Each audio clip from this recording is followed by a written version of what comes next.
Accidents, ये word सुनकर हर कोई डर जाता है, चाहे वो ट्रेन का एक्सीडेंट हो या किसी भी व्हीकल का एक्सीडेंट हो। लेकिन क्या आप जानते हो, आजकल हमारे भारत में एक्सीडेंट्स बढ़ते जा रहे हैं। अगर सिर्फ 2022 की बात की जाए तो 1,55,622 लोगों ने जाने गंवा दी एक्सीडेंट्स में। अगर एक दिन का देखा जाए तो एक दिन में करीब 426 लोग अपनी जान गंवा देते हैं इन एक्सीडेंट्स में। ऐसे ही 2 जून शाम को 6:55 पर एक मैसिव एक्सीडेंट होता है, जिसमें करीब 250 से 300 लोगों की जान चली जाती है और करीब 1000 से 1200 लोग घायल हो जाते हैं, जिसमें एक या दो नहीं बल्कि 3 ट्रेन की इन्वॉल्वमेंट है। हालांकि पिछले 10 से 12 सालों में कई ट्रेन एक्सीडेंट्स हुए जो कि हमें वार्निंग साइंस दे रहे थे, लेकिन हमने उनसे सबक नहीं सीखा, जिसके कारण आज हमें इतने सारे लोग खोने पड़े। अगर पिछले कुछ ट्रेन एक्सीडेंट्स की बात की जाए तो जुलाई 2011 में फतेहपुर ट्रेन एक्सीडेंट में करीब 70 लोगों ने अपनी जान गंवा दी। ऐसे ही मई 2012 में हेम्पी एक्सप्रेस के एक्सीडेंट में करीब 25 लोगों ने अपनी जान गंवा दी। मई 2014 में इंदौर पटना एक्सप्रेस के एक्सीडेंट में करीब 146 लोगों ने अपनी जानें गंवा दी। हद तो 2017 में हुई, जब एक ही साल 3 ट्रेन एक्सीडेंट्स हुए, जिसमें एक में 40 लोगों ने अपनी जान गंवा दी और दूसरे में 20 लोगों ने अपनी जानें गंवा दी। हालांकि तीसरे में कोई डेथ तो नहीं हुई, लेकिन करीब 70 लोग बुरी तरीके से घायल हुए। तो क्या इंडिया के पास कोई ट्रेन प्रोटेक्शन सिस्टम है? ये उड़ीसा का एक्सीडेंट कैसे हुआ और इसके रूट कॉजेस क्या हो सकते हैं? चलिए जानते हैं आज की इस वीडियो में पूरी जानकारी। इंफॉर्मेटिव वीडियोस देखने के लिए चैनल को सब्सक्राइब करना ना भूलिए, क्योंकि ये आपके लिए तो फ्री है लेकिन हमारे लिए बहुत वैल्यू रखता है। चलिए वीडियो को शुरू करते हैं। चैप्टर फर्स्ट, ये एक्सीडेंट कैसे हुआ?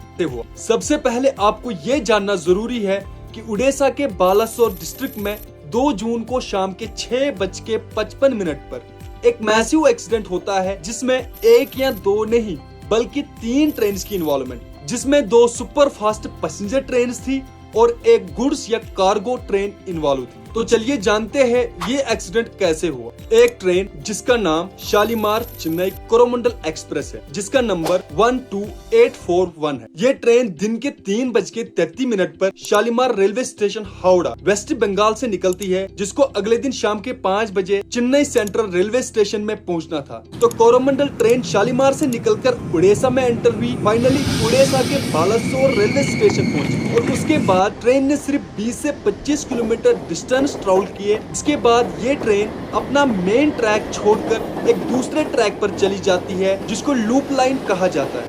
अगर इस लूप लाइन की बात करी जाए तो ये एक्स्ट्रा रेलवे ट्रैक्स होते हैं जिन पर ट्रेन को पार्क किया जाता है। अब मान लो अगर 2 ट्रेन, एक हाई स्पीड ट्रेन एक लो स्पीड ट्रेन, एक ही ट्रैक पर चलती है और इनकी डायरेक्शन सेम है, तो इस लो स्पीड ट्रेन को इस लूप लाइन पर रोका जाता है ताकि हाई स्पीड ट्रेन इसको पास कर सके। तो इस लूप लाइन में एक एंट्री पॉइंट होता है और एग्जिट पॉइंट होता है। इन दोनों पॉइंट्स पर एक इंटरलॉकिंग सिस्टम लगा होता है।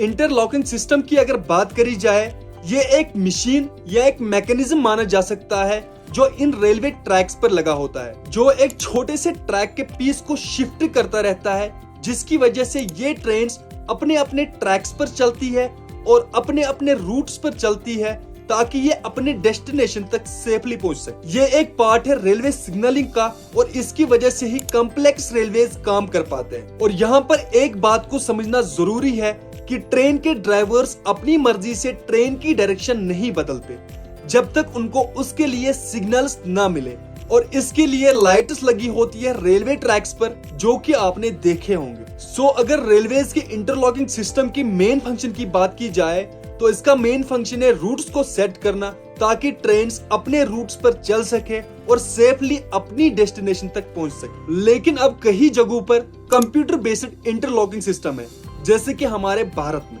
जैसे ही कोरोमंडल ट्रेन इस लूप लाइन में एंटर हुई और जाके एक गुड्स या कार्गो ट्रेन के साथ टकरा गई, क्योंकि वो पहले से ही वहां पर रुकी हुई थी। और कोरोमंडल ट्रेन एक सुपर फास्ट पैसेंजर ट्रेन है, जो कि उस वक्त 128 किलोमीटर पर आवर स्पीड से चल रही थी, और इस स्पीड की वजह से ये इम्पैक्ट बहुत ही भयानक था और सारा इम्पैक्ट कोरोमंडल ट्रेन पर ही पड़ा। क्योंकि कार्गो ट्रेन स्टेशनरी थी और उसमें आयरन और लोड था।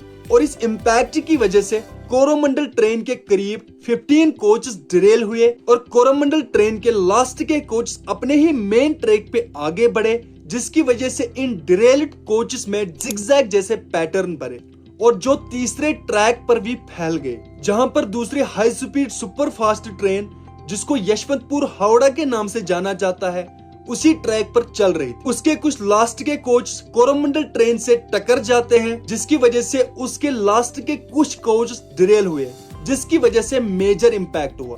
अगर आपने इस इंसिडेंट को पूरा समझा होगा तो आपको पता चल ही गया होगा कि कोरोमंडल ट्रेन ही डायरेक्टली एक्सीडेंट में इन्वॉल्व है और बाकी के 2 ट्रेन एक्टिव पार्टिसिपेंट्स नहीं है। चैप्टर 2 कवच यानी इंडिया का ट्रेन प्रोटेक्शन सिस्टम क्या है। कवच एक ऑटोमेटिक ट्रेन प्रोटेक्शन सिस्टम है जो इंडिया ने RDSO की मदद से डेवलप किया। इसका ऑब्जेक्टिव है कि इंडिया में 0 ट्रेन एक्सीडेंट्स हो और इंडियन रेलवेज का दावा है कि कवच सबसे सस्ता SIL4 सिस्टम है और इसमें एरर होने के चांसेस बहुत कम है।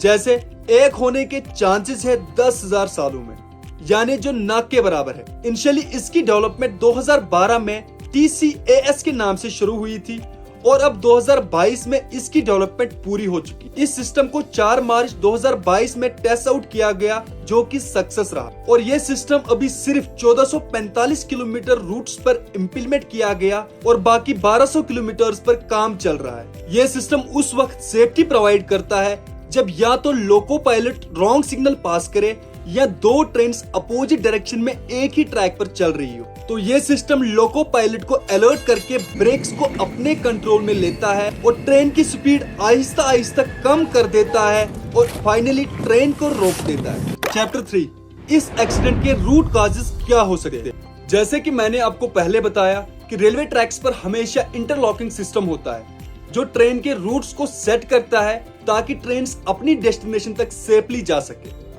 तो एक पैसेंजर ट्रेन को इस लूप लाइन में कैसे जाने की सिग्नल्स मिल सकती है जबकि वहां पे एक ट्रेन पहले से ही रुकी हो। तो इसका जवाब कोरोमंडल रेल के ड्राइवर ने दिया कि मैंने तभी ट्रेन को आगे बढ़ाया जब मुझे ग्रीन सिग्नल्स मिले और मेरी स्पीड उस वक्त 128 किलोमीटर पर आवर थी, लेकिन अचानक से हमारी ट्रेन लूप लाइन में चली गई। और यहाँ पर क्लियर होता है कि ट्रेन ओवर स्पीड नहीं थी और इसमें ड्राइवर का कोई फॉल्ट नहीं है क्योंकि उनको ग्रीन सिग्नल्स मिली थी, जिसका मतलब ये है कि वो अपने ट्रेन को इसी ट्रैक पर आगे बढ़ा सकते थे। और अगर ट्रेन की स्पीड की बात की जाए जो उस टाइम 128 किलोमीटर पर आवर थी, जिससे ये क्लियर होता है कि ड्राइवर को कोई सिग्नल नहीं मिला था कि उनको लूप लाइन पर ट्रेन ले जाना, क्योंकि लूप लाइन पर जाने के लिए ट्रेन की स्पीड बहुत कम रखनी पड़ती है। अब यहाँ पर 2 ही पॉसिबिलिटीज हो सकती है।